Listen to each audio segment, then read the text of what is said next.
Hello students, आज की हमारी इस वीडियो का टॉपिक है कैलोरीमेट्री। तो कैलोरीमेट्री क्या है?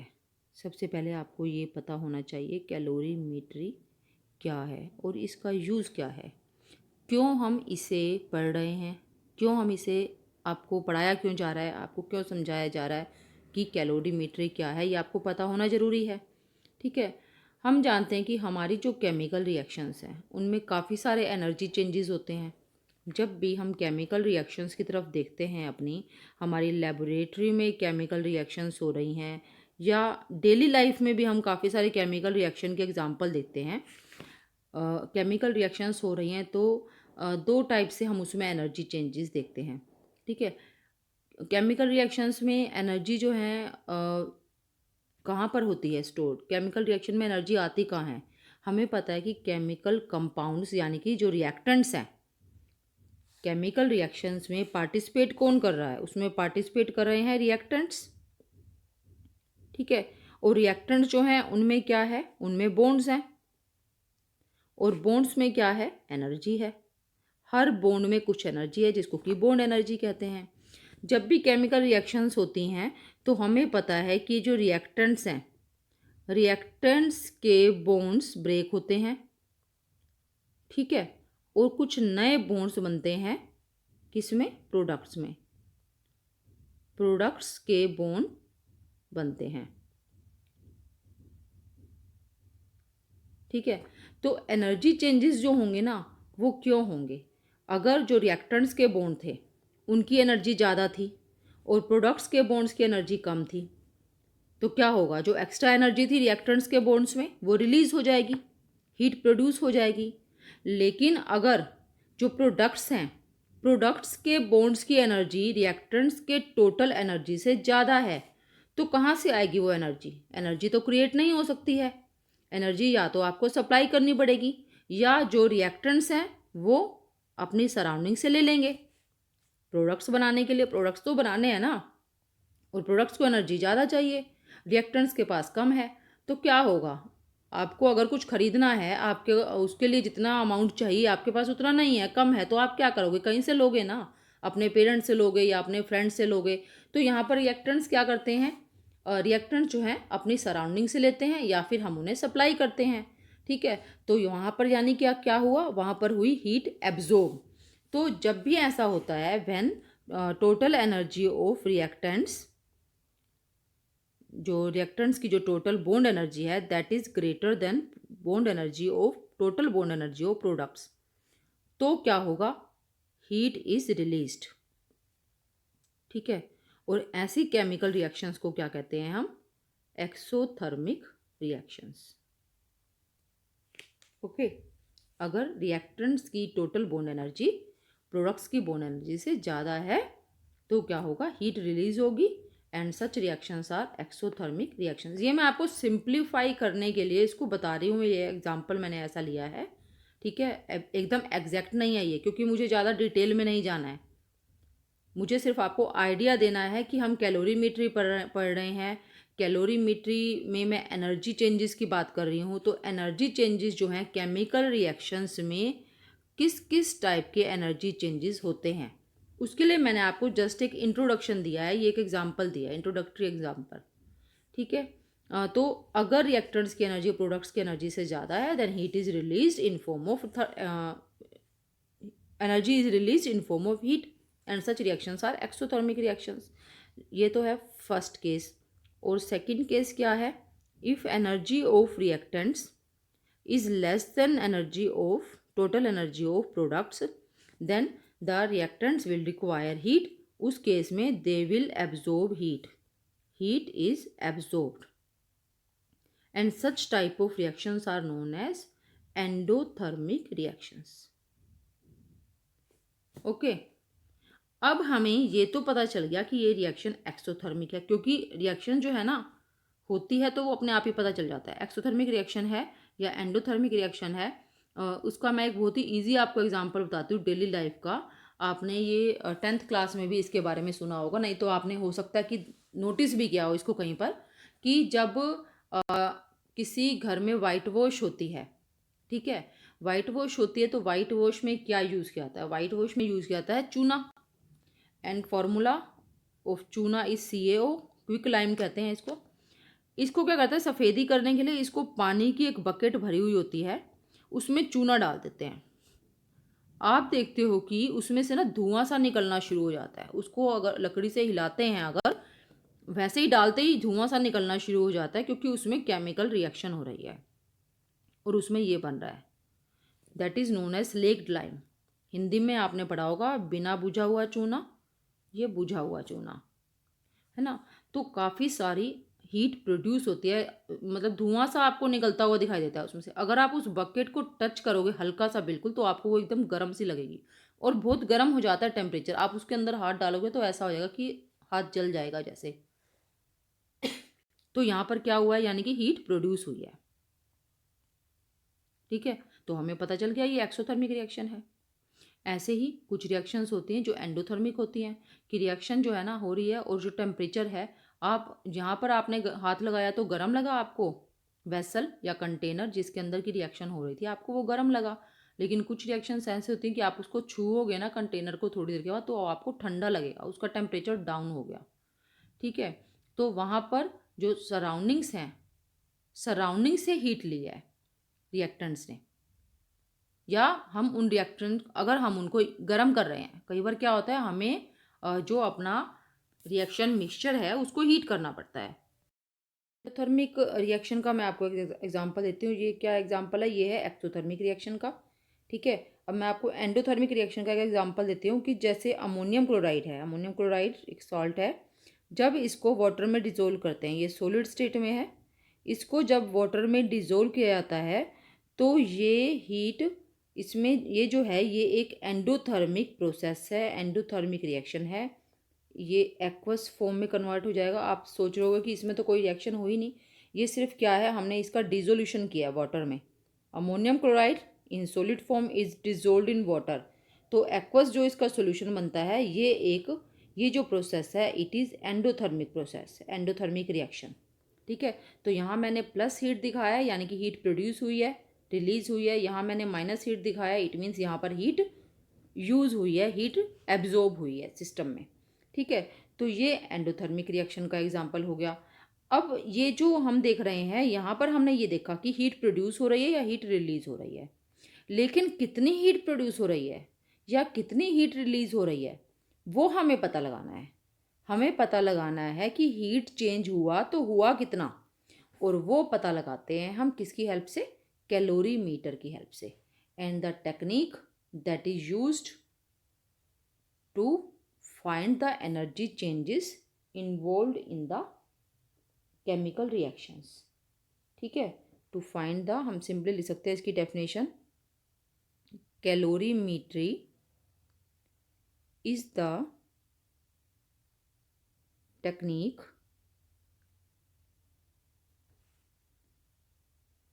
by which energy changes involved with chemical और फिजिकल, केमिकल प्रोसेस से भी और फिजिकल प्रोसेस में भी जो भी एनर्जी चेंजेस इन्वॉल्व हैं, chemical and physical processes can B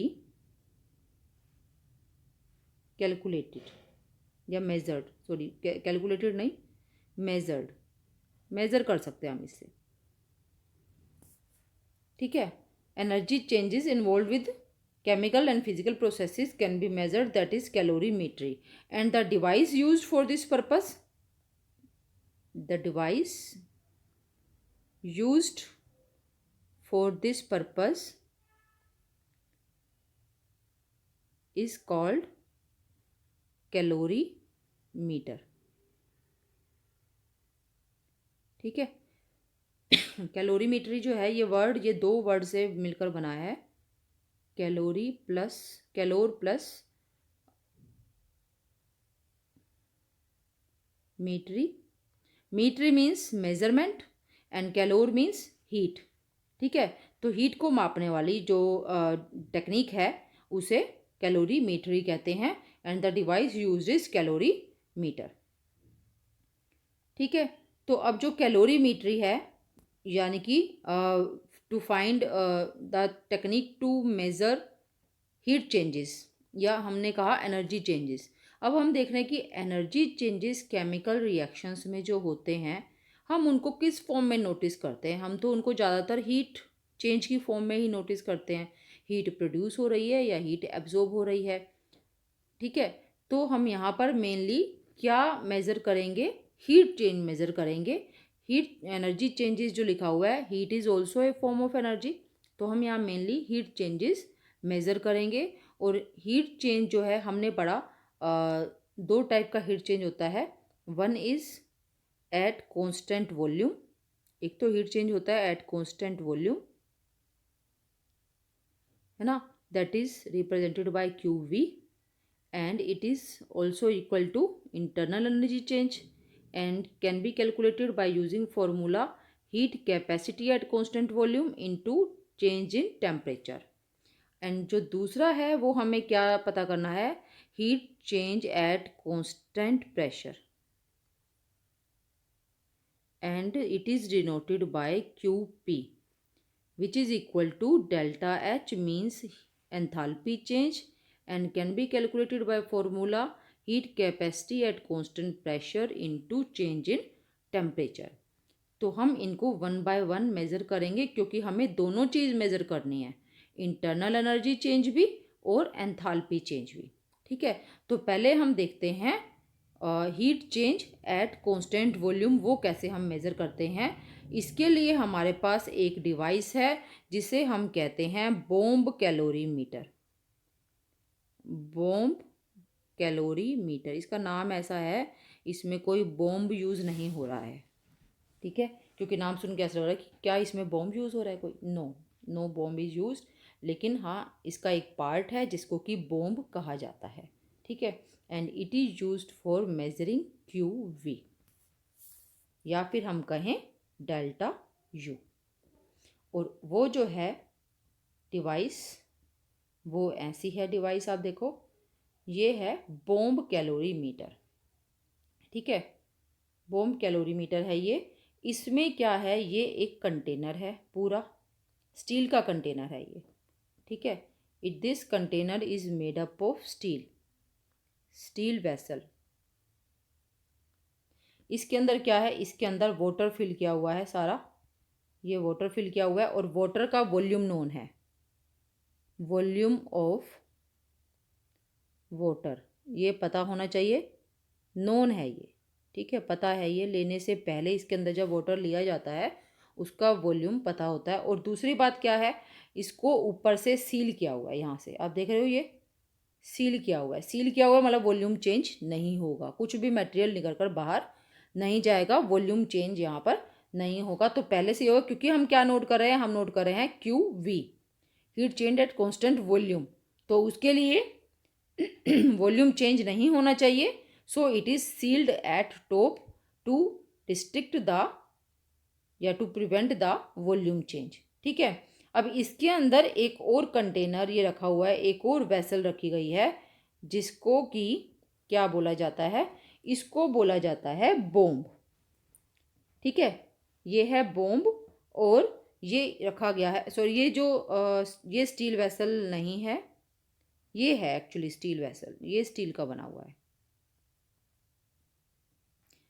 ये बाहर वाला जो कंटेनर है ये किसी भी सब्सटेंस का बना हो सकता है, ये स्टील का बना हुआ है। क्यों बना हुआ है ये स्टील का, वो मैं आपको बताती हूँ। ये आप पहले ये समझ लो कि ये एक वेसल है जो कि स्टील की बनी हुई है, इसके अंदर वो केमिकल रिएक्शन करवाई जाएगी जिसके हीट चेंजेस हमें मेज़र करने हैं।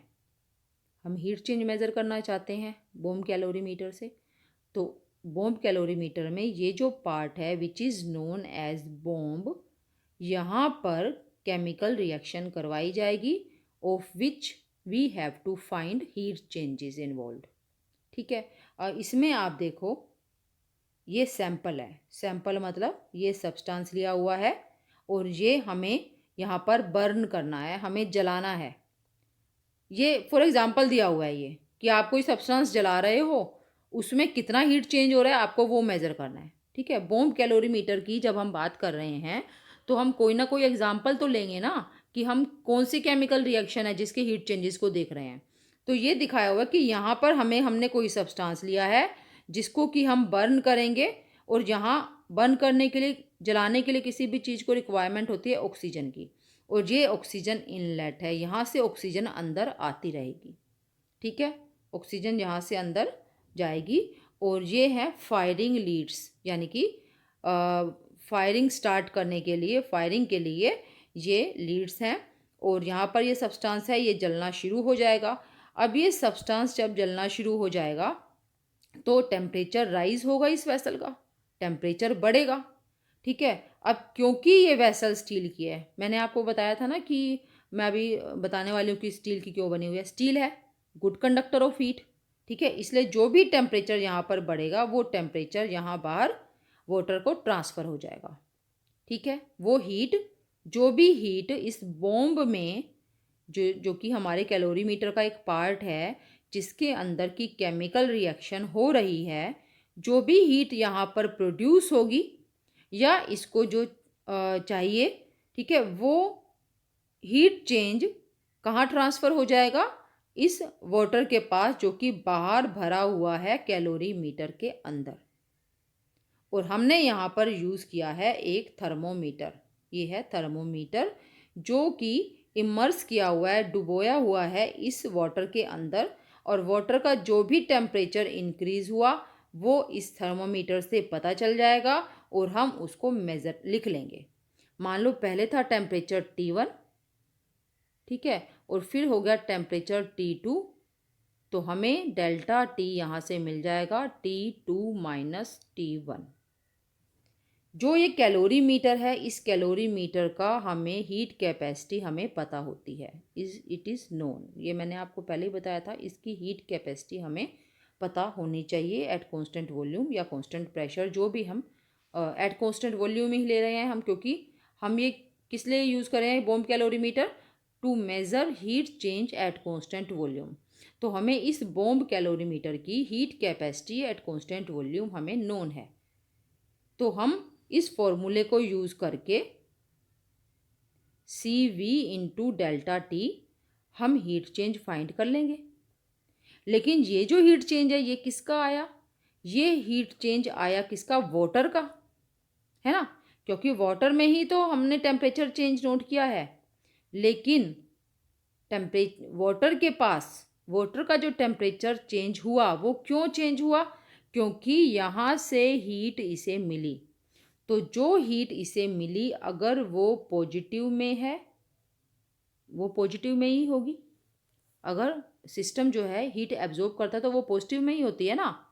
तो इसकी वाटर की जो हीट चेंज हुआ वो है पॉजिटिव में, और इसको हीट कहाँ से मिली है, इसको हीट मिली है यहाँ रिएक्शन से, जो यहाँ पर रिएक्शन हो रही है उससे मिली है। तो इसका मतलब जो QV वाटर के लिए है वही सेम QV किसके लिए होगा, रिएक्शन के लिए होगा, लेकिन नेगेटिव में होगा, ठीक है। अगर मैं इसको डैश लगा देती हूँ यहाँ पर, तो ये भी डैश ही है, दोनों सेम है बिल्कुल। आपको ये ध्यान रखना है, हीट चेंज जो वाटर का हुआ है वो हुआ है because of the heat provided by the bomb, और बॉम्ब में केमिकल रिएक्शन हो रही है। उस केमिकल रिएक्शन में जितना हीट चेंज हुआ वो सारा का सारा रिफ्लेक्ट कहाँ से हो रहा है, हीट चेंज ऑफ वाटर। तो इसलिए अगर वाटर का हीट चेंज पॉजिटिव है क्योंकि वो हीट एब्जॉर्ब कर रहा है, और हमें पता है हीट एब्जॉर्ब्ड इज पॉजिटिव, तो इसका मतलब है कि जो बॉम्ब के अंदर केमिकल रिएक्शन है उसकी सेम वैल्यू है QV की, but that is in negative. समझ आ गई आपको बॉम्ब कैलोरीमीटर की वर्किंग अच्छे से। मैं एक बार आपको दोबारा से इसका जो इसकी कंस्ट्रक्शन है बॉम्ब कैलोरीमीटर की ये बता देती हूँ, वर्किंग साथ साथ हो जाएगी इसकी। बॉम्ब कैलोरीमीटर में एक ये कंटेनर है, जो कंटेनर ये दिखाया हुआ है, इसके अंदर नॉन वॉल्यूम वाटर का लिया हुआ है, वाटर का जो वॉल्यूम है वो हमें नॉन है, ठीक है। और इसमें एक कंटेनर जो कि स्टील का बना हुआ है, ये स्टील का बना हुआ कंटेनर है जो कि इसमें इमर्स किया गया है, डुबोया गया है, ठीक है। और इसे बोला जाता है बॉम्ब। इसके अंदर वो केमिकल रिएक्शन होगी जिसका हमें हीट चेंज मेज़र करना है, ठीक है। तो यहाँ पर वो केमिकल रिएक्शन के लिए यहाँ पर हम burning a substance, chemical reaction कौन सी ले रहे हैं हम, बर्निंग अ सब्सटेंस, उसके लिए हमें ऑक्सीजन की ज़रूरत होगी। और वो ऑक्सीजन के लिए ये इनलेट दिया हुआ है, ऑक्सीजन अंदर यहाँ से आती रहेगी, ठीक है। और जब ये बर्निंग होगी तो क्या होगा, ये स्टीरर भी है। आप सोचेंगे कि ये नहीं बताया मैंने, क्या है, ये है स्टीरर। स्टीरर मतलब हिलाने के लिए, कोई मतलब कि टेम्परेचर जो है ना वो बढ़ रहा है वाटर का, तो इवनली बढ़े। वैसे तो जल्दी से हीट सप्लाई हो जाती है पूरे वाटर में, धीरे धीरे सारा आसपास का गर्म हो जाएगा बाय कन्वेक्शन, ठीक है। लेकिन फिर भी स्टीरर क्या हेल्प करता है, स्टीरर हेल्प करता है कि जो टेम्परेचर राइज हो रहा है ना वाटर का, वो पूरा एक समान राइज हो, जितना भी वाटर है कैलोरीमीटर के अंदर, ठीक है। तो अब क्या होगा, हीट जो यहाँ पर चेंज हुआ बॉम्ब के अंदर, वो हीट चेंज चला जाएगा किसके पास, स्टील में से ट्रांसफ़र होकर। Steel is a good conductor of heat, इसलिए वो वाटर के पास चला जाएगा। वाटर में क्या है, हमने थर्मोमीटर लगाया हुआ है और ये थर्मोमीटर से हम टेम्परेचर में कितना चेंज हुआ वो मेज़र कर लेते हैं। हमें हीट कैपेसिटी ऑफ कैलोरीमीटर पता है और जिससे हम क्यू वी फाइंड कर लेते हैं। जो क्यू वी कैलोरीमीटर के लिए आई है उसका नेगेटिव साइन में सेम वैल्यू उस केमिकल रिएक्शन के लिए होगी, ठीक है। तो ये अगर वाटर यहाँ पर नहीं होता इस कंटेनर के अंदर, कैलोरीमीटर के अंदर, तो क्या होता, इससे हीट निकलकर सीधा बाहर चली जाती। और बाहर जाने के बाद तो आप हीट को मेज़र कर ही नहीं सकते। जब एटमॉस्फेयर में एक बार हीट चली गई तो आप उसको मेज़र नहीं कर सकते ना। इसलिए ये साइड में वाटर बाथ लगाया। जब किसी चीज़ को पानी में डुबो कर रखते हैं ना, केमिकल रिएक्शन करवाते हैं, तो बाहर वाला जो सारा वाटर से भरा हुआ है तो हम इसको बोलते हैं वाटर बाथ, ठीक है। मतलब पानी में नहाया हुआ पानी में डुबोया हुआ। तो वाटर बाथ का यूज़ हमने इसलिए किया कि जो भी हीट ट्रांसफ़र होगी वो वाटर के पास जाए, बाहर ना जाए। आई होप कि आपको अच्छे समझ आ गया होगा व्हाट इज़ बॉम्ब कैलोरीमीटर, ठीक है। और यहाँ पर आपको ये देखना है कि यहाँ पर कोई भी वर्क नहीं हुआ है। आपको ध्यान है, कोई भी वर्क नहीं हुआ। इसके लिए वर्क एंड फ्री एक्सपेंशन में हमने पढ़ा था कि यहाँ पर ये क्या है, ये है हमारा क्यू वी, है ना, heat change at constant volume. हमें पता है वर्क क्या होता है, वर्क होता है minus P external into delta V, but delta V is equal to zero, so W is zero, ठीक है। तो इसलिए यहाँ पर वर्क बिल्कुल भी नहीं हुआ है। अगर गैस भी लेते हम यहाँ पर, गैस भी फिल्ड होती तो भी वर्क नहीं होता, बिकॉज वॉल्यूम चेंज करने का तो ऑप्शन हमने छोड़ा ही नहीं है। हमने कैलोरीमीटर जो है वो सील्ड लिया है, ठीक है। इसके बाद हम देखते हैं, हमने ये डेल्टा यू मेज़र किया यहाँ से, यानी कि हमने मेज़र किया heat change at constant volume. अब हमें मेज़र करना है heat change at constant pressure, यानी कि हमें एंथैल्पी चेंज अब मेज़र करना है, ठीक है। और हम जानते हैं कि heat change at constant pressure is equal to enthalpy change for a reaction. Heat absorbed और evolved at constant pressure is enthalpy of reaction, ठीक है। अब एक्सोथर्मिक रिएक्शन क्या होती है, हमें पता है कि उसमें हीट इवोल्व होती है। हीट जो प्रोड्यूस होती है, सिस्टम है, सिस्टम में कोई भी हीट प्रोड्यूस हो रही है वो जा कहाँ रही है, वो जा रही है सराउंडिंग्स के पास, ठीक है। और उस केस में जो क्यू की वैल्यू होती है वो नेगेटिव होती है, हम ये देख चुके हैं। और अगर हीट जो है वो एब्जॉर्ब होती है तो वो क्या होती है, तो वो पॉजिटिव होती है ना। तो अब हम देखते हैं इसके लिए हम कौन सी डिवाइस यूज़ कर रहे हैं। कैलोरीमीटर तो यूज़ कर रहे हैं, कौन सा कैलोरीमीटर यूज़ कर रहे हैं, बॉम्ब कैलोरीमीटर हमने यूज़ किया था डेल्टा यू की मेज़रमेंट के लिए। डेल्टा एच की मेज़रमेंट के लिए हम यूज़ कर रहे हैं, ये एक और कैलोरीमीटर है जिसको कि कॉफ़ी कप जैसा है ये, ठीक है, इसमें क्या है, एनसीईआरटी की बुक में ये सिंपल इसका सिंपल पिक्चर इसकी दी हुई है। इसमें क्या होता है, क्योंकि ये कांस्टेंट प्रेशर पर हो रहा है। कांस्टेंट प्रेशर क्या, मैंने आपको शायद पिछली वीडियो में भी बताया था कि मोस्टली जो हमारी केमिकल रिएक्शंस हम करवाते हैं वो नॉर्मल एटमॉस्फेरिक प्रेशर जो उस टाइम पर होता है उसी पर करवाते हैं। और जो प्रेशर है एटमॉस्फेयर का वो ऐसा तो नहीं है हर सेकंड में चेंज हो रहा है, वो काफ़ी टाइम तक वो कांस्टेंट रहता है, चेंज नहीं होता है। ठीक है, तो कांस्टेंट प्रेशर पर हम ये मेज़रमेंट करेंगे किसी भी केमिकल रिएक्शन में हीट चेंज कितना होता है। इसमें क्या है, इसमें ये कप है फोम्ड पॉलीस्टाइलिन कप, इंसुलेटर है ये। ठीक है, ये हीट का इंसुलेटर है, हीट को ना तो बाहर जाने देगा ना ही हीट को अंदर आने देगा। इंसुलेटर यही होता है ना कि जो हीट चेंज, जिसमें से हीट पास फ्लो नहीं कर सकती। ठीक है, तो ये एक कप भी हो सकता है, दो कप भी हो सकते हैं, एक के अंदर दूसरा जैसे फंसा देते हैं ना उस टाइप का कप। और इसके ऊपर लगा हुआ होता है एक ढक्कन या स्टॉपर लगा हुआ होता है इसके ऊपर, और उस स्टॉपर के अंदर एक छेद होना चाहिए।